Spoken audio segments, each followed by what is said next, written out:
Hey guys, welcome back to the Gamer Dad channel. My name is Austin and today I'm giving you guys my review of the Attack on Titan big series finale, the special 2, whatever, on final chapters. Firstly, I'm gonna give a small review for anybody that hasn't seen it. It was wonderful. So many twists and turns, and just in a sense it did seem all over the place, but at the same time, if you followed the storyline, a lot of it lined up and, you know, made sense, and, you know, kind of filled in a few loose ends. I really thought it was great, and for anybody that hasn't seen it, I would honestly really recommend you go and see it. It does wrap up a lot of the story.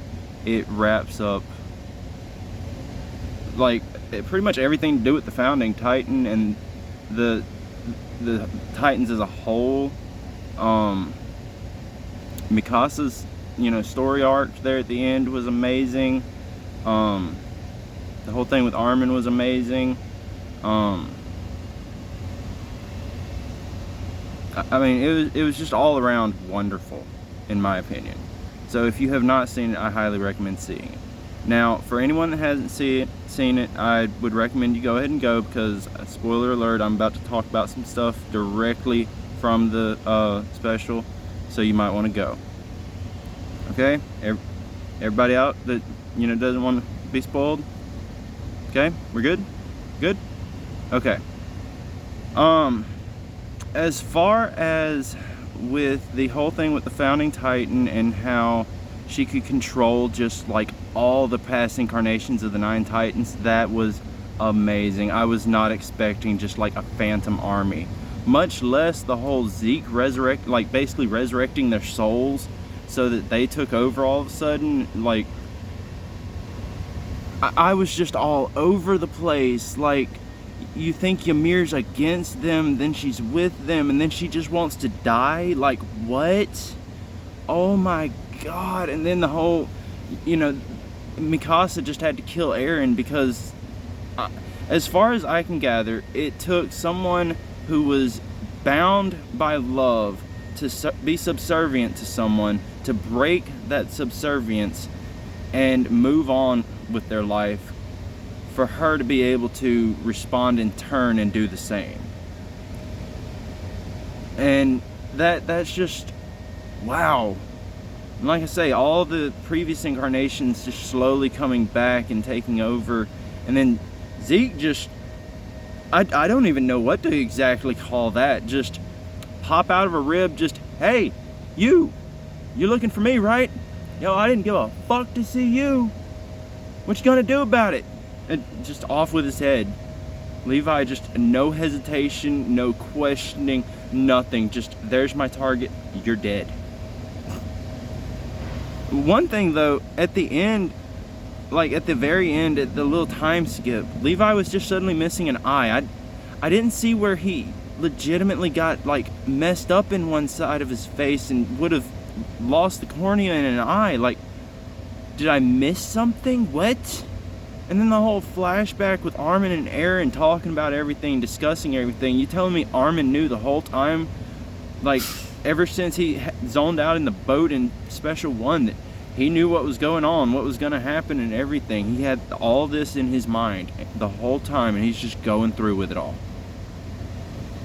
But not only that, me and my wife both, like, when they were in the little flashback, and I don't exactly get what emotion they're trying to convey with the look that Eren and Armin kept giving each other. Me and my wife, like, whenever they went to hug each other, we could have sworn they were about to kiss. Like, 100%, me and my wife both were like, oh, I thought they were gonna kiss. And then I don't even want to really go anywhere talking about the necrophilia thing with Mikasa making out with Eren's head. I'm not even kidding. I halfway thought Armin might even kiss the head or something. I don't know. And then they're back in their hometown, and Mikasa's got the little grave marker next to it. Did she really carry the head all the way back to Paradis? Like, what? Like, how far did she carry the head? Because, I mean, you pan away and you see her walking like a mile or two away from what's going on, and she's still just cradling the head. How far did she just carry Aaron's head? Like, what? But yeah, it was just a wild ride. I loved it. I'm so sad to see the show go. It's been like 11 years now, 10 or 11 years. Might even be longer than that, I don't know. But it has been such a long ride, and oh my god, it went so many places to... I mean, you found out that Aaron was gaslighting everybody the whole time just to slowly push towards the future that he wanted to have, just for him to turn around and break down and admit that he didn't want this future. It was some grandiose plan that, I guess, you know, Ymir came into, you know, basically brought into effect. Like, oh my god. And it's frying my brain just to try to think about it again.